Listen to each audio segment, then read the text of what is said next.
My brother didn't know I was standing in the hallway when he said it. He was on the phone, voice low, door cracked just enough for sound to leak through. I'd come back inside to grab my jacket. We were all supposed to be leaving for dinner, the big family gathering my aunt had organized to celebrate her 65th birthday. I had one hand on the doorframe and one foot still pointed toward the driveway when I heard him say my name. Not warmly. Not the way you say someone's name when you're talking about them with love. The way you say a number. Once the deed transfers, she gets nothing, he said. She doesn't even know the account exists. Just keep her calm through the signing and we're done. I didn't move. I stood there in my good shoes on the hardwood floor my grandmother had refinished herself, and I listened to my brother explain to someone on the other end of the phone exactly how he planned to take everything our father had left us. Before I tell you what I did at that dinner table, drop a comment and tell me. What is the one thing someone in your family did that you pretended not to notice, even when it was tearing you apart? I want to read what you write. My name is not important yet.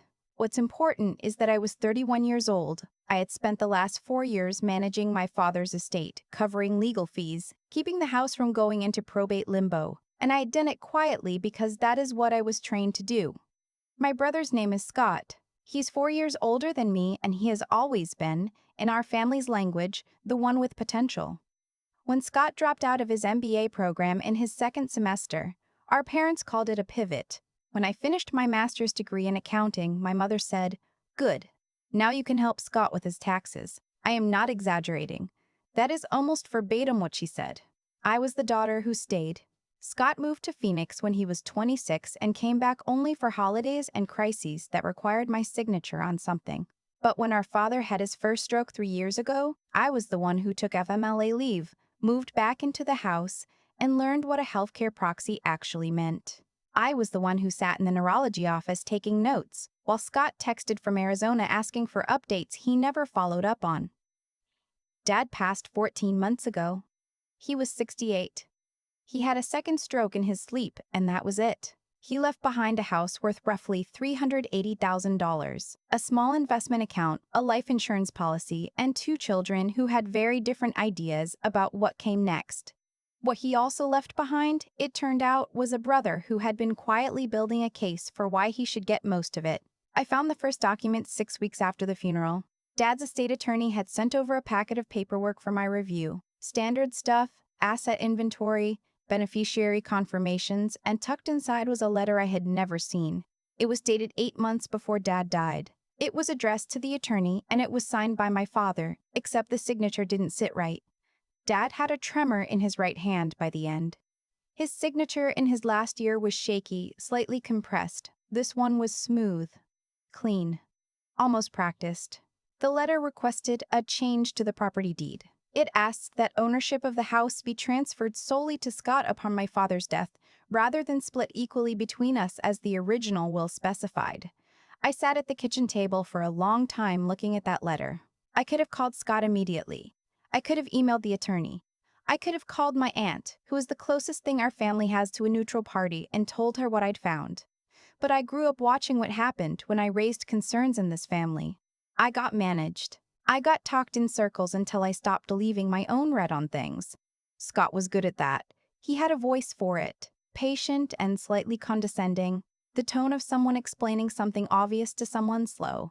So I did not call anyone. I made a copy of the letter. I put the original back exactly where I found it, and I started paying much closer attention. The picture that assembled itself over the next 3 months was not complicated, it was just ugly. Scott had been visiting Dad more frequently in his last year than I realized. Weekend trips I wasn't told about, always timed when I happened to be traveling for work or overwhelmed with the caregiving logistics. He had taken Dad to at least 2 appointments with the estate attorney without me. He had at some point gotten Dad to sign paperwork while Dad's cognitive state was, the medical records would later confirm, significantly compromised. I was not shocked. I want to be honest about that. I was not shocked because I had watched Scott operate my entire life and I knew how he worked. What I was tired. Bone tired. The kind of tired that comes from years of telling yourself that family is complicated and love is imperfect and you are probably being too sensitive. I was also, for the first time in my adult life, done being tired quietly. The dinner was my aunt's idea. She'd rented out a private room at a restaurant she loved, invited about 20 people, and asked that we all just be present and celebrate something good after a hard year. She didn't know what she was walking into. I don't think she had any idea. I spent the 2 weeks before that dinner doing things I had never done before. I hired an estate litigation attorney. She was direct, she did not sugarcoat, and when I showed her the letter, she looked at it for a long time and then said, "This is not your father's signature." She referred me to a forensic document examiner. He said the same thing with documentation. I requested the full file from the estate attorney's office. I was still listed as co-executor, which meant I had legal access. Inside the file, I found 2 additional documents I had never been shown, both signed in my father's name, both dated in a window when his neurologist had flagged him as having significant decision-making impairment. I had every page scanned and stored in 3 separate places. Then I went to the restaurant. I wore a black dress my dad had always liked. I got there early and sat at the end of the table closest to the door. My aunt hugged me when she arrived and said I looked tired. I told her I hadn't been sleeping well. That was true. Scott came in 20 minutes late with his girlfriend Amber. She's the kind of person who laughs too quickly at her own observations and talks over people without noticing. I had nothing against her specifically. She just felt that evening like someone who did not know she was in the wrong room. Scott hugged me. He smelled like airport cologne. He said, "You look great." He always said that when he wanted something to go smoothly. My aunt's birthday dinner moved the way these things do. Wine was poured. Bread came out. People told stories about my aunt that were mostly true. I watched Scott across the table be charming and easy and funny, and I thought about the phrase I had been turning over in my mind for weeks. The inheritance is not the point. The forged signatures are the point. He did not just want the money. He wanted me to never know he took it. That distinction mattered to me. Dinner plates were cleared. My aunt was opening cards. The table had gotten louder and softer at the edges, the way rooms do when people have had 2 glasses of wine and feel safe. And that is when Scott leaned across the table and put a folded document next to my dessert fork. "Hey," he said, quietly enough that only I could hear. I had the attorney put together a simplified transfer agreement, just to close out the estate faster. Dad would have wanted it wrapped up. I picked up the document without unfolding it. "What is it?" I asked. "Just a quitclaim," he said.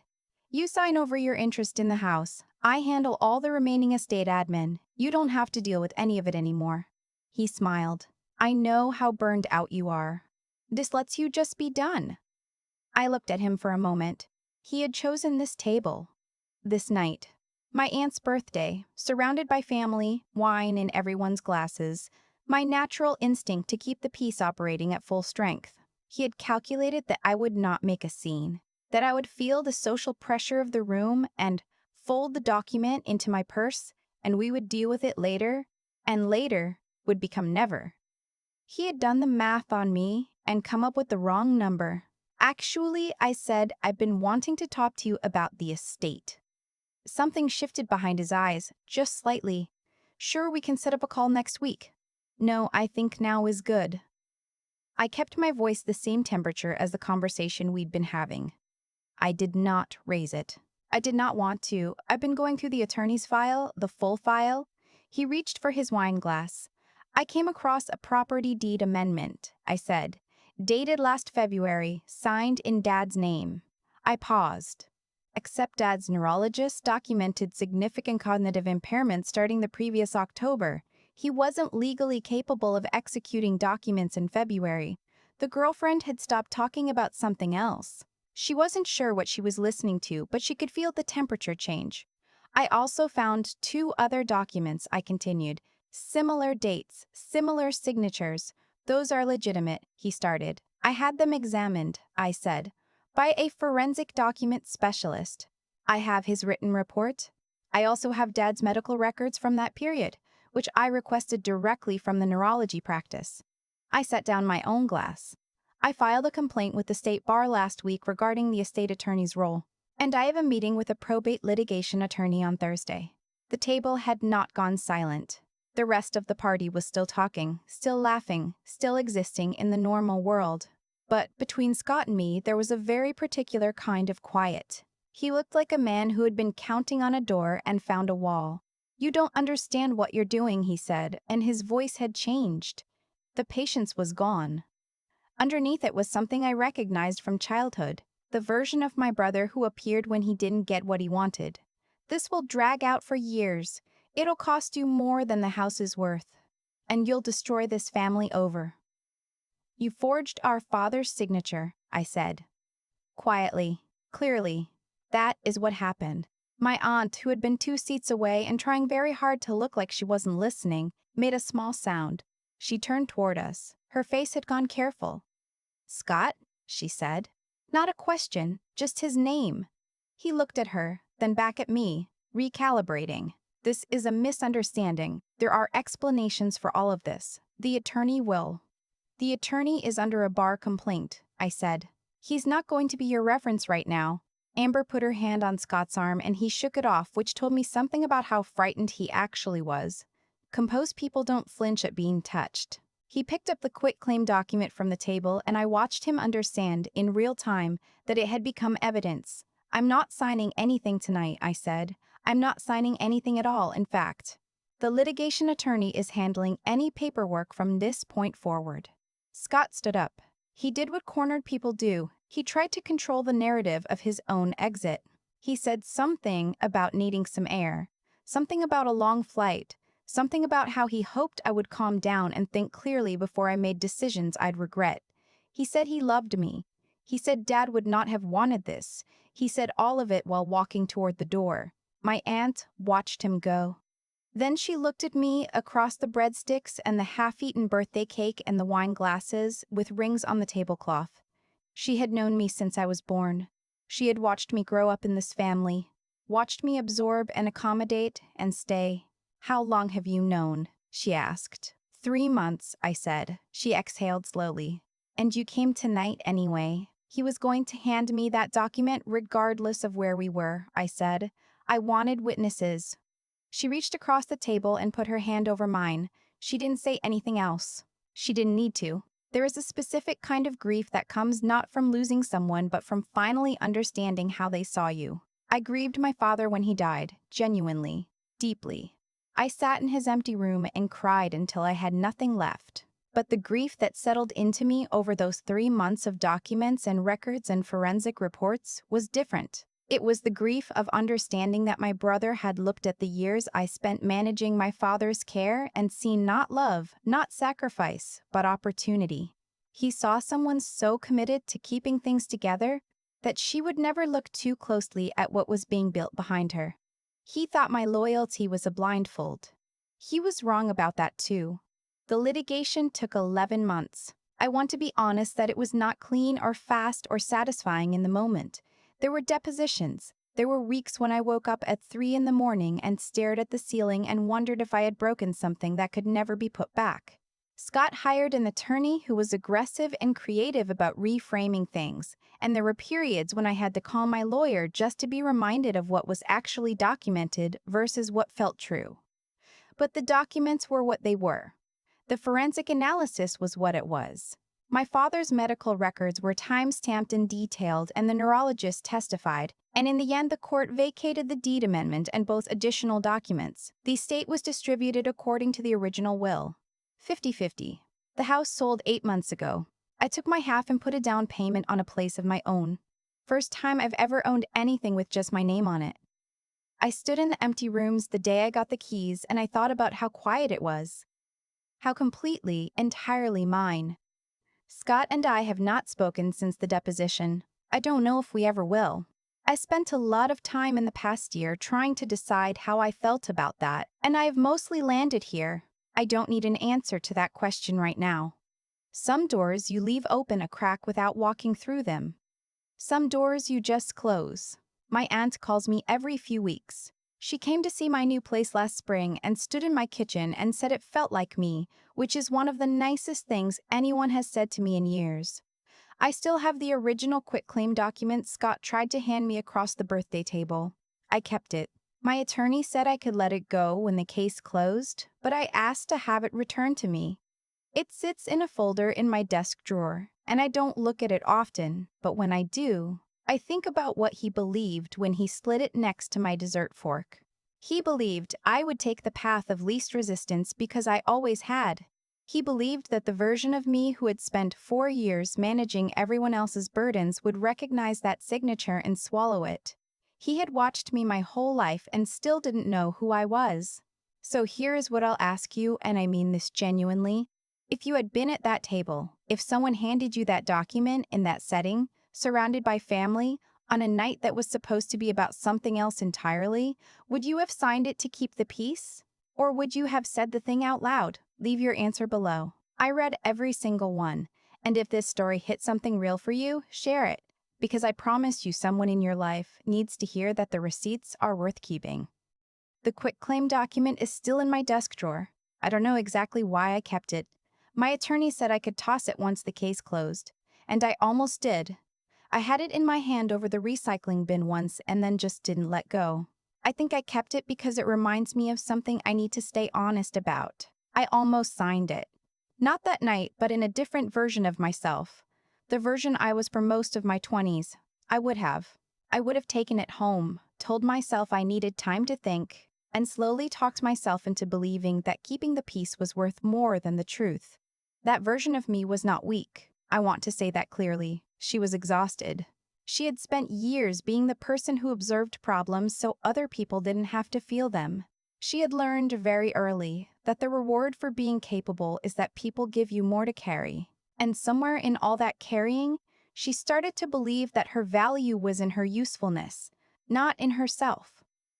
What Scott did, the forged signatures, the quiet trips to the attorney, the careful timing, it required a very specific belief about me.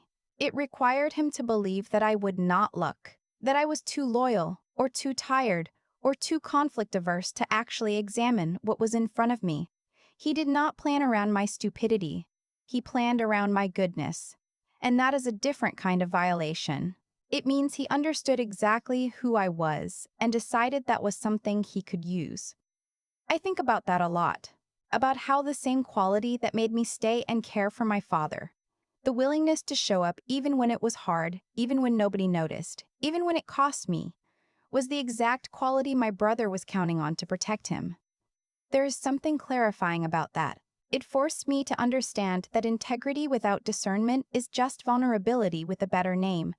Being a good person matters, but so does knowing when someone is treating your goodness as a resource to be extracted. The 11 months of litigation taught me something about endurance that I didn't expect. I thought the hard part would be the legal process. It wasn't. The hard part was staying clear-headed about what I actually knew versus what I feared, what was documented versus what felt true. My attorney said something early on that I wrote down: your job is to stay accurate, not angry, not righteous, not vindicated. Accurate. I came back to that word 100 times when the process got slow and exhausting and I wanted to either give up or burn everything down. What I have now, the apartment, the quiet, the bank account with only my name on it, none of it would exist if I had signed that document at that dinner table. Not because the house itself mattered so much, but because signing it would have confirmed, to both of us, that I could be managed. That the right setting and the right pressure and the right amount of social discomfort could override what I knew to be true. I chose accuracy over comfort. I chose to act on what I actually knew instead of what would have been easier to believe. And I chose to keep going on the days when the only reason to keep going was that stopping would mean letting something wrong stay in place. That's what I'd want anyone to take from this. Not that every family is hiding something terrible, but that the people who love you do not require your silence in exchange for that love. And if someone is counting on you to stay quiet, the most important thing you can do, for yourself, and honestly for them too, is refuse.